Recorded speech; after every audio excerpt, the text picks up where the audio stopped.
Okay friends, it's time to get started on our job. One of the first things you need to do is safely raise and support the front of the vehicle so the wheel's off the ground. After that, we're going to remove all 5 of our 19mm lug nuts and then the wheel.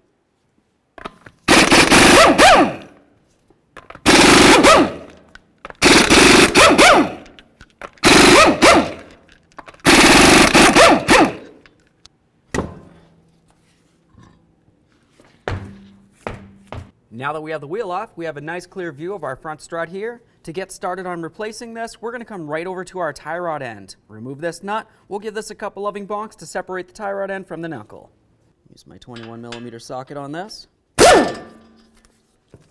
Now I'm going to use my hammer to hit on the knuckle right here just to try to separate the tie rod end from the knuckle.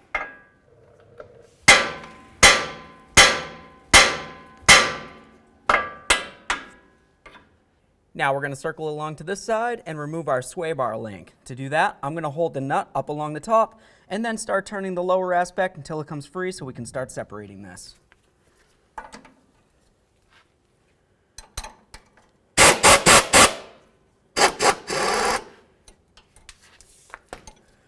Now I'm just going to grab the bushing and the washer from the top here. We can remove that. Now let's take that nut. We're just going to start it on here a couple threads, leaving plenty of space for this area so we can start pulling on this when we need to. Now we're just going to go ahead and hop inside the engine compartment here, and we're going to find where our strut tower is. Up in this area, you're going to be able to find one forward mounting bolt, and then the other two are going to be located a little bit further back. Let's just go ahead and get anything that might be in the way of getting to those mounting nuts.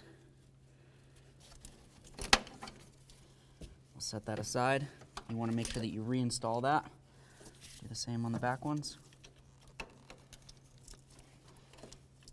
Set that aside as well. Now we can go ahead and get this out of the way right here. To do that, I'm going to go ahead and grab onto this tab where you can see where my thumb is. I'll squeeze on this and I'm going to give it a little wiggle. We just essentially want to go ahead and remove this from the bracket so we have plenty of room to get to our mounting bolts. Now let's continue on with a 13mm socket and an extension, whatever you need to be able to access this right here. We'll start removing this nut, and then we'll make our way to the 2 rearward bolts. Slide this right down on there.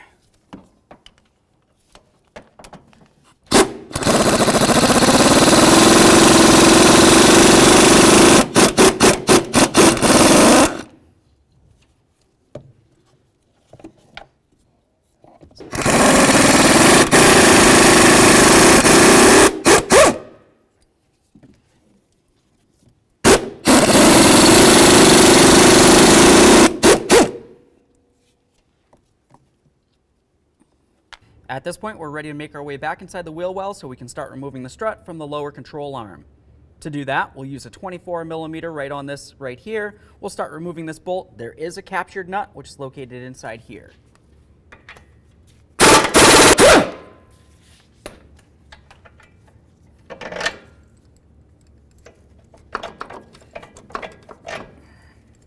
Set this aside.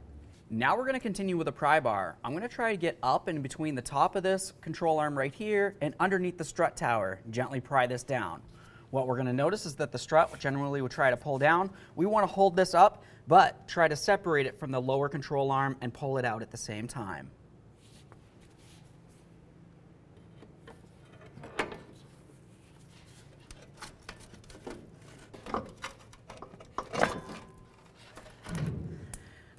Once you have that separated, we can go ahead and grab onto this and we'll start pulling it out of the vehicle. There it is, friends.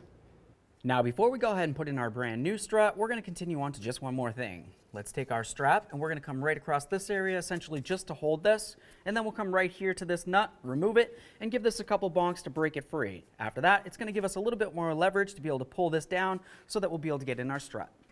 Just going to leave that on a couple threads.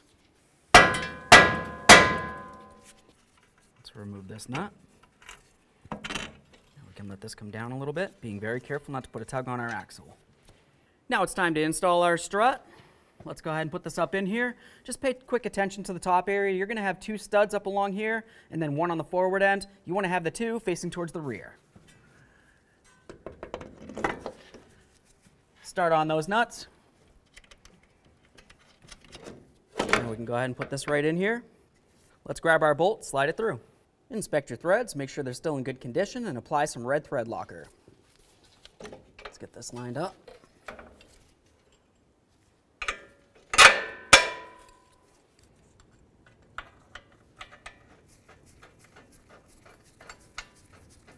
Now the next thing I always like to do is apply some pressure underneath this. We're just going to go ahead and try to lift this up so we can start installing our upper ball joint into the knuckle up here.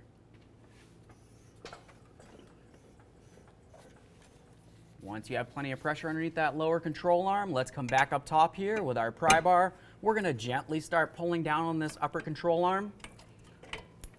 We'll try to get the ball joint stud through the knuckle, start the nut on there.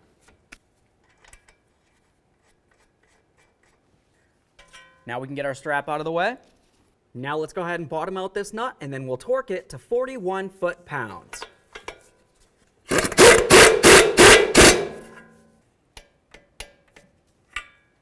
Once that's tight, let's move down to the lower control arm aspect. We'll go ahead and tighten up this bolt right here, and then we'll torque it to 258 foot-pounds.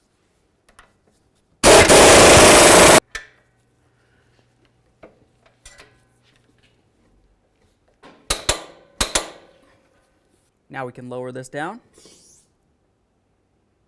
Now let's start inserting this outer tie rod into the knuckle. Slide it right down in there. Take that mounting nut. We'll start this on here. Something that you generally want to pay attention to is they usually have some sort of locking mechanism. For ours in particular, it has an oblong side and a circular side. We're going to put the circular side facing up and towards the knuckle. Now let's bottom this out. And then torque it to 76 foot-pounds. Now we can move along to our sway bar link. I'm just going to go ahead and take this mounting nut off of here. We're going to try to get this into position. Slide that stud up and through there.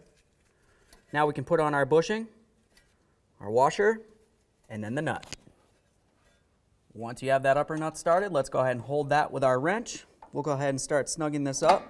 Generally, when you do this, you want to be paying attention to the actual bushings themselves. We just essentially want the bushings to be touching up against the sway bar and up against the control arm down here. You don't want to continue tightening until they're completely flattened because then they'll be damaged.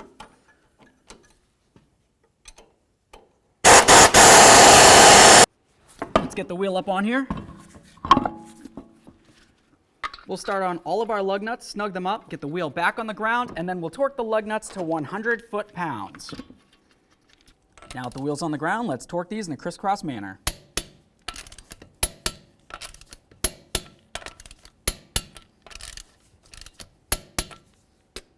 Torqued. Now we're going to go ahead and hop up inside the engine compartment here once the wheel's fully on the ground and the weight of the vehicle's on it. Let's go ahead and snug these up. Once we have them snug, we'll torque them to 22 foot-pounds.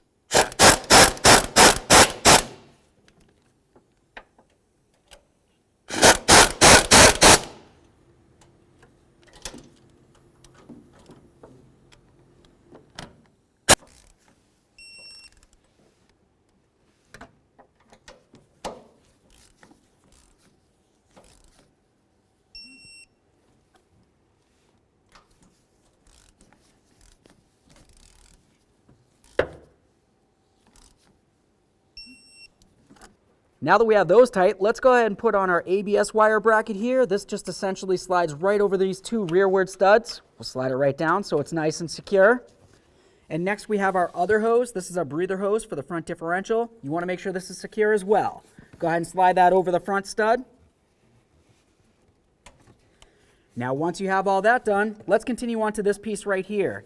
Looking at it, you can see it has these two ears. They need to slide right over the bracket, so we're going to slide the bracket between those.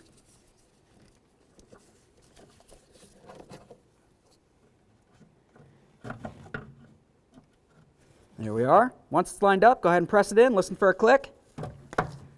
Give it a tug, make sure it's secure.